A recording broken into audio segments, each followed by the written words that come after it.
मैं बहुत खुश था कि नन्ही सी अनुपमा अब खुद एक छोटे से बच्चे की माँ बनने वाली थी। उधर अनुपमा के छोटे भाई की शादी पक्की हो गई। अनुपमा के दोनों भाइयों का काम अच्छा चल रहा था, तो घर में भी सभी सुविधाएं और बड़ी कार सब कुछ था। इसीलिए रिश्ता भी संपन्न परिवार में हुआ था। अनुपमा इस शादी में शामिल नहीं हो पाई। फिर भी अनुपमा के कहने पर राजवीर अपने भाई और पिताजी के साथ शामिल होने के लिए चले गए। दरअसल अनुपमा को सुनाई कम देता था, इसीलिए उसका मन अंदर से बहुत डरा हुआ था। उसे लग रहा था कि अगर उसके बच्चे में उसकी तरह कमी हुई तो क्या होगा। वो कई बार यही बात अपनी डॉक्टर को भी कहती और अपने पति से भी। दोनों ही उसे समझाते रहते कि सब ठीक होगा, तुम्हें ऐसी कोई कमी नहीं है जो बच्चे को भी हो जाए। तुम्हारा इलाज समय पर होता तो तुम्हें भी इतनी तकलीफ नहीं उठानी पड़ती। सबके समझाने से वो मान तो लेती थी, पर उसकी घबराहट मैं बहुत अच्छे से समझ पा रहा था। उसकी सास उसे कहती कि रामायण पढ़ा करो और सुंदर कांड पढ़ोगी तो मन शांत होगा और बच्चा भी होशियार बनेगा। वो सब करती जो भी उसे करने को कहा जाता। सही वक्त पर अनुपमा ने एक प्यारे से बेटे को जन्म दिया। बच्चा बिल्कुल ठीक ठाक था, इसीलिए अनुपमा बहुत ही खुश थी। मायके और ससुराल वालों को खुशियां मनाने का मौका मिल गया था। सबको खुश देख अनुपमा भी फूली नहीं समा रही थी। अनुपमा के ससुर जी ने बहुत बड़ा आयोजन किया था, सभी को बुलाया गया। अनुपमा के भाइयों ने कोई कमी नहीं छोड़ी। राजवीर तो कॉलेज से आते ही बच्चे के आसपास ही रहता। सवा महीने के बाद अनुपमा का भाई उसे और अपने भांजे को लेने आ गया। राजवीर नहीं चाहता था कि अनुपमा वहाँ ज़्यादा दिन के लिए जाए। अनुपमा का भी मन कहाँ करता वहाँ जाने का, पर इस बार उसका मन भी कर रहा था अपने मायके जाने का। आखिर उसके भी तो एक भतीजी और भतीजा है, इसीलिए वो खुशी खुशी भाई के साथ चली गई मायके। मैं भी बहुत खुश था उसको खुश देखकर। उसकी चेहरे की चमक बहुत कुछ कह रही थी। मैं संतुष्ट हो गया उसके भविष्य के लिए। अनुपमा घर आई तो खुश थी, पर घर का माहौल वही पहले वाला, मतलब तनाव वाला लग रहा था। अकेले मौका पाते ही उसने अपनी भाभी से पूछा तो वो रो दी। उसने बताया कि केत की हर वक्त माँ को उनकी बहुओं के खिलाफ भड़काती रहती है, तो माँ घर में क्लेश करती रहती हैं। छोटी वाली एक हफ्ता यहाँ रहती है और एक महीना मायके। अनुपमा का दिल दुखी हो गया। अनुपमा कहानी को दोहराया जाना देख रही थी। बड़ी भाभी को बात बात पर ताने और गालियां देना माँ को खुशी देता था। माँ का व्यवहार ज़्यादा अच्छा तो अनुपमा के साथ भी नहीं था। वो कहती कि तू अपनी भाभी के हमारे खिलाफ कान भरती है। अनुपमा की माँ के आने की खुशी काफूर हो गई थी। उसके भतीजा और छोटी सी भतीजी हर वक्त डरे रहते। अनुपमा की माँ को अपने पोता पोती भी अच्छे नहीं लगते थे। बड़ा भाई सब देख सुनकर भी चुप ही रहता। माँ से अलग होकर वो नहीं रह सकता था। अनुपमा का दम घुट रहा था मायके में। बाकी की कसर उसकी बड़ी बहन ने आकर पूरी कर दी। वही पुरानी बातें, गालियाँ और मजाक उड़ाना और ताने देना उसकी जलन दिखा रहा था। उसे उम्मीद नहीं थी कि अनुपमा के दिन फिर आएंगे, जो उसे बर्दाश्त नहीं हो रहा था।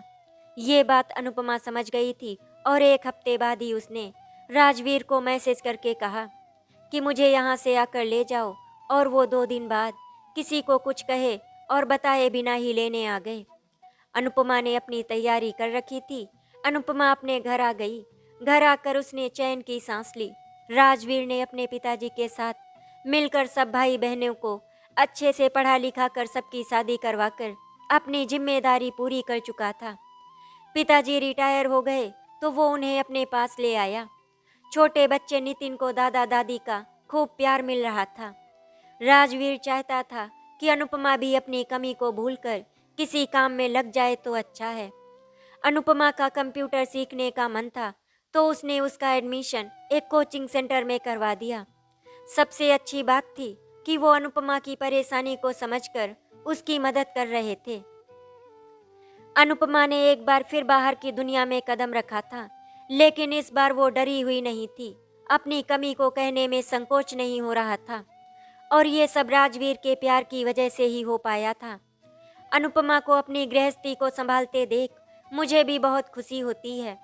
इतना सब कुछ सहना आसान नहीं था, पर भगवान शायद उसको मजबूत बना रहे थे, जिंदगी की इस लड़ाई को लड़ने के लिए और जीतने के लिए भी। अनुपमा ने कंप्यूटर सीख लिया। वो खुश थी अपनी मन की इच्छा को पूरी करके। राजवीर उसके लिए कोई न कोई किताब ले आता, जिससे खाली वक्त में वो बेकार का कुछ ना सोचकर अच्छा साहित्य पढ़े। नितिन सारा दिन अपनी दादी और दादा के साथ ही खेलता और खाता, इसीलिए वो निश्चिंत रहती। नितिन 3 साल का ही हुआ था कि वो फिर से माँ बनने वाली थी। राजवीर की इच्छा थी कि एक बेटी हो जाए तो परिवार पूरा हो जाए। सास ससुर का तो मानना था कि जो भी बच्चा हो बस स्वस्थ हो। अनुपमा फिर घबरा रही थी। उसको उसकी चिंता नहीं थी कि बेटी होगी या बेटा। उसको तो बस फिर वही चिंता सता रही थी कि आने वाले बच्चे में कोई कमी ना हो। इस बार पूरे समय अनुपमा की तबीयत ठीक नहीं रही। सास बहुत ध्यान रखती थी, पर फिर भी बीमार हो ही जाती। सासू माँ रोज ही नजर उतारा करती। सभी उसका ख्याल रख रहे थे, पर न जाने क्यों उसका मन ठीक नहीं रहता था। राजवीर के पिताजी ने कहा, अगर बहू का मन यहाँ नहीं लग रहा तो बहू से पूछ लो, कहीं मायके तो नहीं जाना चाहती वो। राजवीर ने अनुपमा से पूछा, तुम्हें अपने मायके जाने का मन है तो छोड़ आता हूँ। अनुपमा घबरा कर बोली, नहीं, मुझे नहीं जाना वहाँ। किसी ने कुछ मुझे या हमारे बच्चे को कर दिया तो। राजवीर उसकी बात सुनकर हैरान हो गया। उसने बहुत प्यार से पूछा, अनुपमा क्या बात है, तुम इतना परेशान क्यों रहती हो? कोई बात है तो मुझे बताओ, मैं हूं ना तुम्हारे साथ। अनुपमा ने हिम्मत जुटाकर कहा, बड़ी दीदी और माँ दोनों भाभी को बहुत परेशान करती हैं, क्योंकि वो मेरे साथ अच्छी तरह बात करती हैं और दीदी के गुस्से की वजह से वो उनसे बात नहीं करती। घर में रोज क्लेश रहने लगा है, इसीलिए तो छोटी भाभी हमेशा के लिए अपने मायके चली गई हैं। राजवीर ने उसकी बात ध्यान से सुनी और बोला, ये सब तुम अपने अंदर समेट कर बैठ गई। तुम पहले ही बता देती मुझे। तुम्हारी छोटी भाभी आ जाएंगी वापस, तुम परेशान मत हो। नहीं जी, ये बात नहीं है। वहाँ घर में जब से माँ और दीदी को पता चला है कि मैं फिर से माँ बनने वाली हूँ, तो दीदी गुस्से में कह रही थी कि बहरी को मैं सुखी नहीं रहने दूंगी, जहर देकर उसे मार दूंगी, उसे और उसके बच्चे को भी। मुझे ये बात बड़ी भाभी ने बताई थी। उन्होंने मुझसे कहा था कि यहाँ मत आना तुम। अब आप बताओ, क्या गलती है मेरी? मैंने दीदी का क्या बिगाड़ा है जो मेरे साथ ऐसा करने की सोच रही हैं? मैं वहाँ पर नहीं जाऊंगी, चाहे कुछ भी हो जाए। राजवीर उसकी बात सुनकर हैरान रह गया। कोई माँ और बहन अपने ही खून से इतनी नफरत कैसे कर सकते हैं? मुझे तो पता था कि वो कैसे लोग हैं। राजवीर ने उसे बहुत प्यार से समझाया, अनुपमा, तुम बेकार की चिंता मत करो। यहाँ ना तो तुम्हारी बहन है, ना ही माँ। मेरे होते हुए तुम्हें और हमारे बच्चे को कोई नुकसान नहीं पहुँचा सकता। बस तुम खुश रहो। आज के बाद तुम वो सब सोचना बंद कर कुछ अच्छा पढ़ने में ध्यान दो, और मैं तुम्हें मायके में अकेले नहीं रहने दूंगा। राजवीर का आश्वासन काम कर गया। राजवीर ने अपने माता पिता को भी समझा दिया कि अनुपमा को उसके मायके नहीं जाना है और अब उसे अकेले रहने को कभी नहीं भेजना है, चाहे कुछ भी हो जाए। अनुपमा की तबीयत संभलने लगी थी। वो अपने आप को घर के काम में लगाए रखती या फिर सास के पास बैठ जाती और वो उसे कुछ ना कुछ बताती रहती। अपने पूरे टाइम पर अनुपमा ने एक सुंदर सी बिटिया को जन्म दिया। राजवीर के तो मन की मुराद पूरी हो गई। दादा दादी, चाचा चाची, बुआएं और उनके सब बच्चे खुश थे। राजवीर के पिताजी ने अनुपमा के मायके में भी फोन करके बता दिया। बहुत ही सुंदर गोल मटोल बच्ची और उसकी काली काली बड़ी आंखें किसी का भी मन मोह ले। मैं उसकी बेटी को देखकर निहारता ही रह गया। नितिन बहुत खुश था, क्योंकि दादा दादी ने बताया, नितिन बड़ा भाई जो बन गया है, वो अपनी बहन का ध्यान रखेगा। बस फिर क्या था, किसी को भी बच्ची को गोद में नहीं उठाने देता, हमेशा उसके पास ही बैठा रहता। वो कुछ ही दिन में बड़े भाई की तरह बिहेव करने लगा था। चुपचाप बैठ खाना खा लेता, किसी बात की जिद नहीं करता, ना ज़्यादा शोर मचाता। दादा दादी ने पहले ही उसे सिखा दिया था। उस प्यारी सी बच्ची का नामकरण हुआ। अनुपमा की माँ, बड़ी बहन, जीजा, बच्चे और बड़े भाई भाभी अपने बच्चों के साथ आए थे। वापस जाने से पहले वो अनुपमा की सास से पूछ रहे थे कि वो अनुपमा को लेने कब आए। अनुपमा के ससुर जी ने कहा, अनुपमा और राजवीर इकट्ठे ही आएंगे और एक दिन रुककर वापिस आ जाएंगे। नितिन को स्कूल में अभी अभी डाला है तो आदत बनी रहनी चाहिए। भाई साहब, आपकी सब बात ठीक है, पर अनुपमा कुछ दिन मायके में रह लेगी तो थोड़ा उसका मन बहल जाएगा, अनुपमा की माँ ने कहा। तो अनुपमा के ससुर जी ने खुद जवाब देना सही नहीं समझकर राजवीर को बुला लिया उनसे बात करने के लिए। अनुपमा की बहन ने भी राजवीर से वही बात की जो उसकी माँ ने कहा था, पर राजवीर बोला, अनुपमा और बच्चों के बिना हम सबका मन नहीं लगता, इसीलिए हम दोनों साथ आएंगे आप सबसे मिलने। फिर 1-2 दिन रुक लेंगे हम, उससे ज़्यादा नहीं रुका जाएगा। दामाद के मना करने के बाद वो लोग कुछ कह नहीं पाए, पर मुझे लगता है कि उसकी बहन को बहुत जलन हुई होगी, क्योंकि उसका पति तो कभी मना ही नहीं करता और जब देखो तब आ जाती है। सरकारी नौकरी में कोई जांच तो होती नहीं, इसीलिए बस आ जाती है मायके और वहाँ पूरे ठाठ से रहती है। उसकी बहन केतकी को उसकी खुशियाँ बर्दाश्त नहीं हो रही थी, तो इसका मतलब ये बिल्कुल नहीं था कि अनुपमा खुश रहना छोड़ दे। पहले की बात अलग थी, पर अब तो राजवीर उसके साथ था, तो वो धीरे धीरे अपने परिवार में ही रम गई। उसने कभी नहीं कहा कि उसे मायके जाना है। अनुपमा अपने बेटे नितिन, बेटी कनिका, राजवीर और अपने सास ससुर के साथ बहुत खुश रह रही थी। नंदे वगैरह भी बीच बीच में आती रहती। अनुपमा सबका बहुत सम्मान करती तो सब खुश होते और अनुपमा का आदर बढ़ रहा था अपने ससुराल में। नितिन स्कूल जाने लगा और कनिका माँ से ज्यादा दादा दादी के साथ ही चिपकी रहती। अनुपमा कुछ काम करना चाहती थी, कोई ऐसा काम जिसमें उसकी कमी की वजह से कोई दिक्कत ना आए। राजवीर भी उसके मन की बात समझता था, बस वो समझ नहीं पा रहा था कि कौन सा काम वो अनुपमा को बताए जिसमें वो घर पर रहकर ही कोई काम करे और खुश भी रहे। एक दिन राजवीर कॉलेज से वापस आया तो उसने देखा अनुपमा कोई खिलौना बना रही थी। उसने अनुपमा को कहा भी कि इतनी मेहनत क्यों कर रही हो, मार्केट से ले आएंगे। वो बोली, मार्केट में 1000 रुपए की है और मैं इसे 200-300 में ही बना सकती हूँ। राजवीर ने कहा, ठीक है, पर देखना कि बाजार जैसे ही बने, नहीं तो मेरी प्यारी बिटिया इसके साथ नहीं खेलेगी। पति की बात सुनकर वो मुस्कुरा दी। अगले दिन राजवीर घर आया तो कनिका अपनी गुड़िया के साथ खेल रही थी। क्या बात है, फिर ले ही आई तुम बाजार से 1000 रुपए की गुड़िया? बेटे की बात सुनकर ससुर जी बोले, नहीं बेटा, ये तो इसकी माँ ने बनाई है। राजवीर गुड़िया देखकर हैरान हो गया। बहुत सफाई से अनुपमा ने गुड़िया बनाई थी। अनुपमा, तुमने तो कमाल कर दिया। चलो मेरे साथ, अभी बाजार चलो और जो सामान तुम्हें चाहिए ले आते हैं और खिलौने बनाओ, राजवीर ने कहा। तो वो बोली, हम संडे को चलेंगे, तब तक लिस्ट बना लूंगी। अनुपमा वो सब अपनी बेटी के लिए जुटाना चाहती थी जिनसे वो खुद बचपन में खेलना चाहती थी।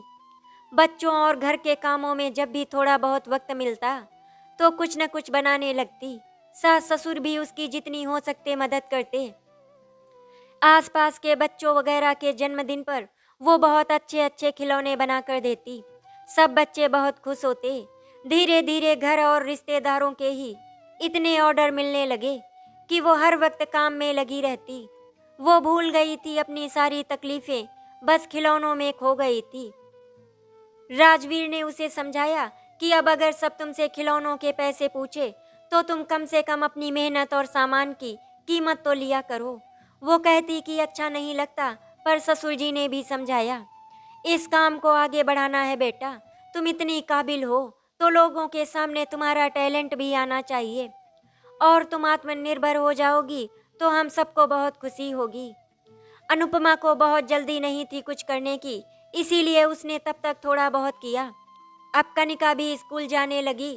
राजवीर ने तब तक किसी दुकानदार से बात कर ली थी अनुपमा के खिलौने रखने की, पर अनुपमा ने किसी दुकान पर अपने खिलौने रखने से मना कर दिया। उसे लगता था कि इससे खिलौने महंगे हो जाएंगे तो सब नहीं खरीद पाएंगे। इन सालों में अनुपमा हमेशा राजवीर के साथ ही मायके जाती और अगले दिन वापस आ जाती। ना माँ का स्वभाव बदला, ना बहन का। अनुपमा के काम की तारीफ उनके मन की जलन को और भड़का रही थी। बस अनुपमा के दोनों भाई बहुत खुश थे और कहीं न कहीं उन्होंने अनुपमा के साथ जो किया था उसका अफसोस भी था।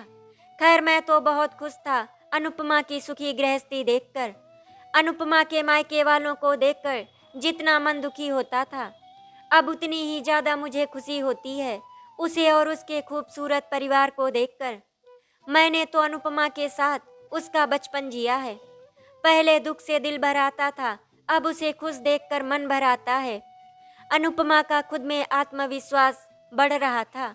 उसके ससुराल वाले भी उसको सपोर्ट कर रहे थे। परिवार का सकारात्मक रवैया ही अनुपमा को सपने देखने दे रहा था। उधर उसके मायके में छोटे भाई का तलाक हो गया। बड़ी भाभी अपनी सास और बड़ी ननद की प्रताड़ना अपने बच्चों के लिए सह रही थी। उसका बड़ा भाई जानता था कि उसकी माँ और बहन गलत कर रही हैं, पर वो कोशिश करता कि अपनी बीवी बच्चों को अपना वक्त और प्यार दे सके।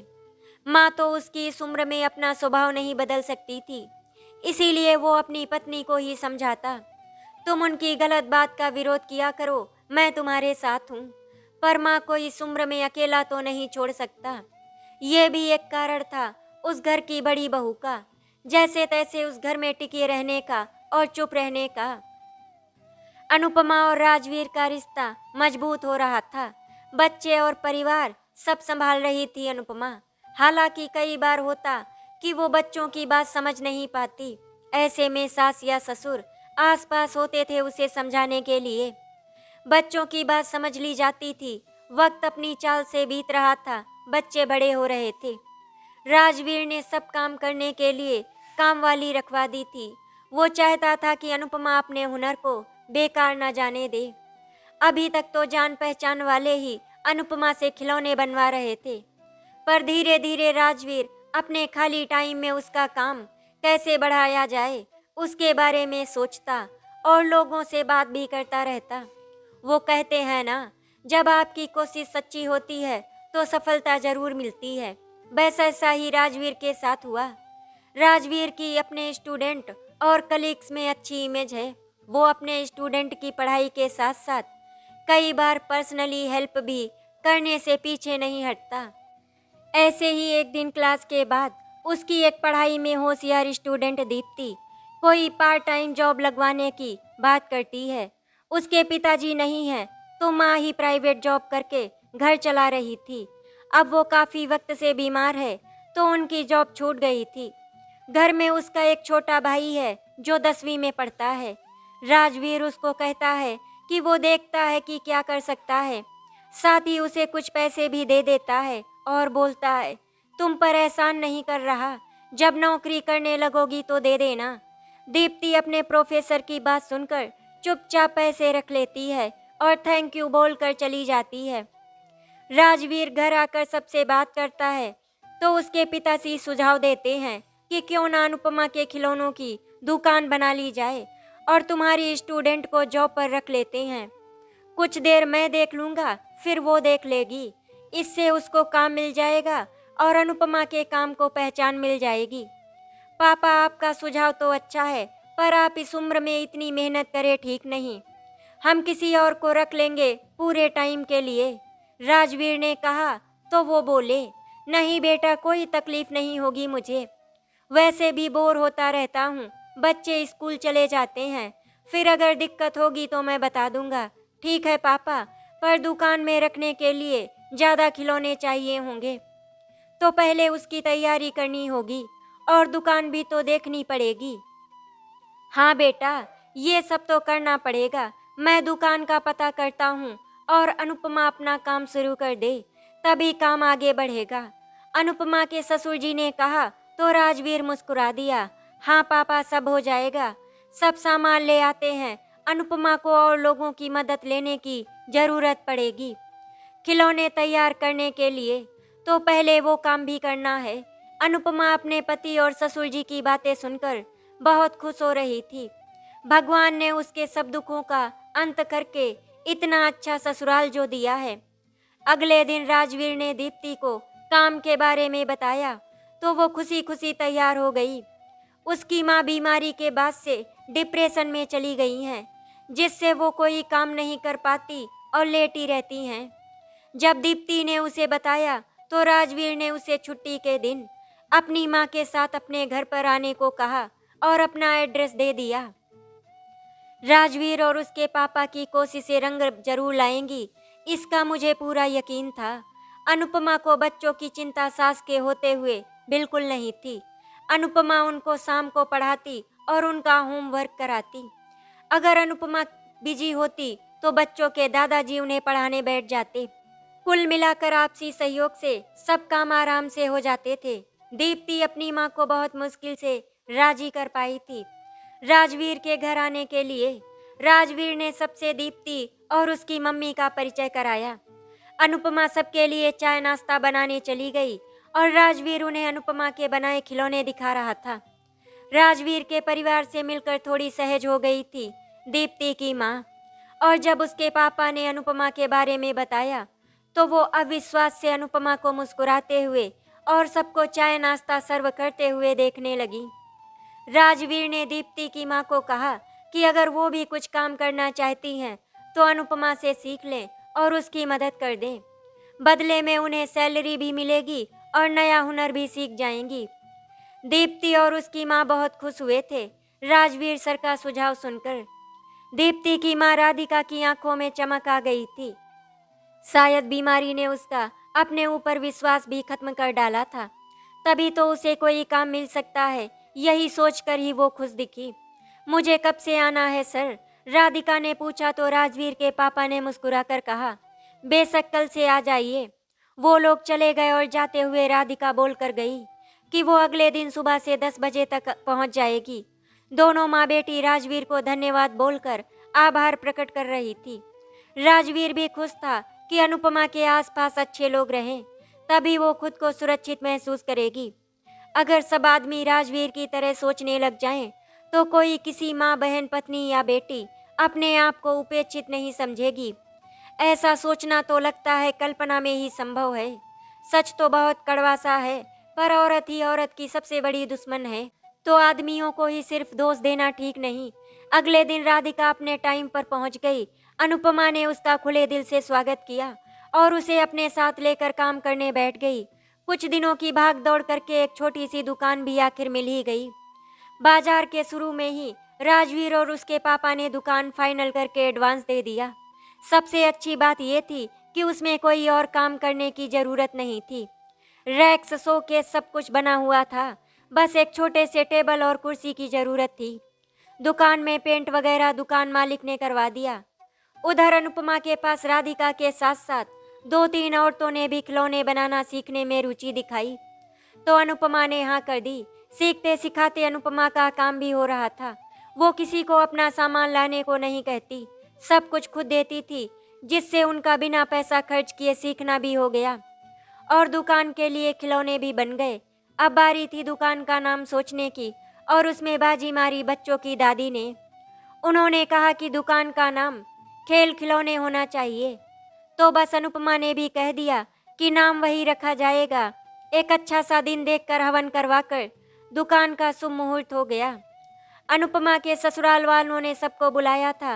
राजवीर और अनुपमा नहीं चाहते थे कि उसके मायके वाले आएं, पर राजवीर के पापा ने उसके मायके में और उसकी बहन को आने के लिए कहा था, तो उसकी बड़ी भाभी और भाई आए थे। बहन नहीं आ पाए थी, उसकी सास की तबीयत खराब थी।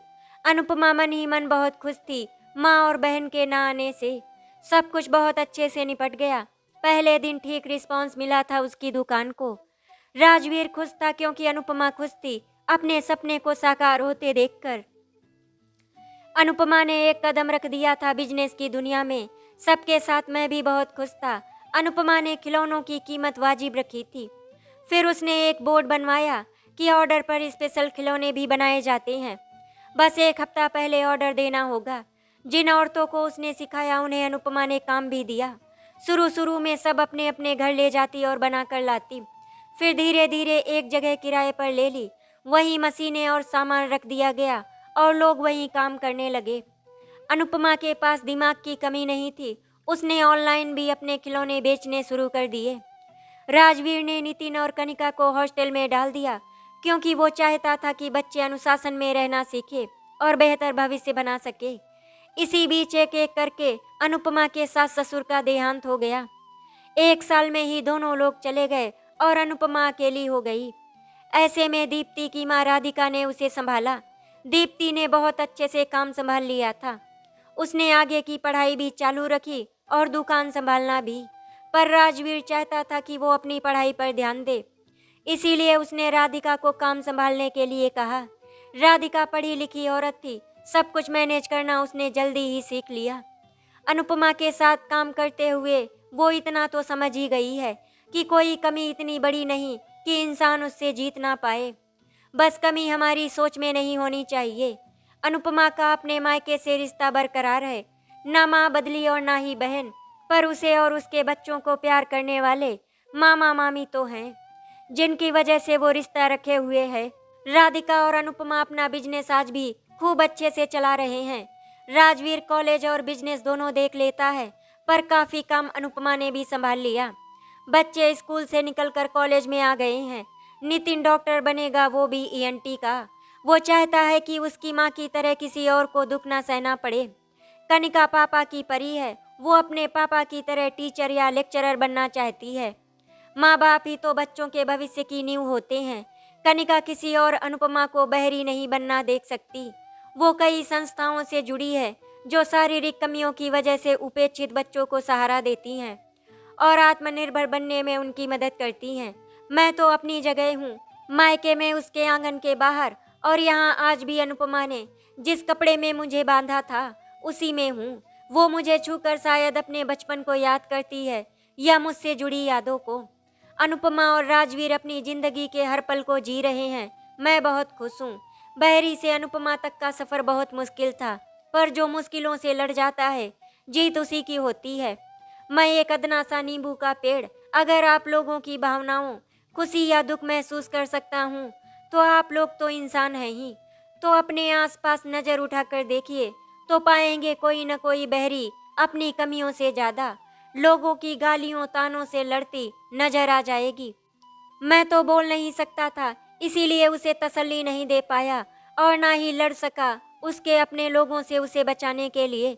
पर आप लोग देखकर अनदेखा ना कीजिएगा, शायद आपके कुछ शब्द किसी को आत्महत्या से रोक सकें या आपकी छोटी सी मदद उसको जीने की प्रेरणा दे और वो जान पाए कि दुनिया उतनी भी बुरी नहीं।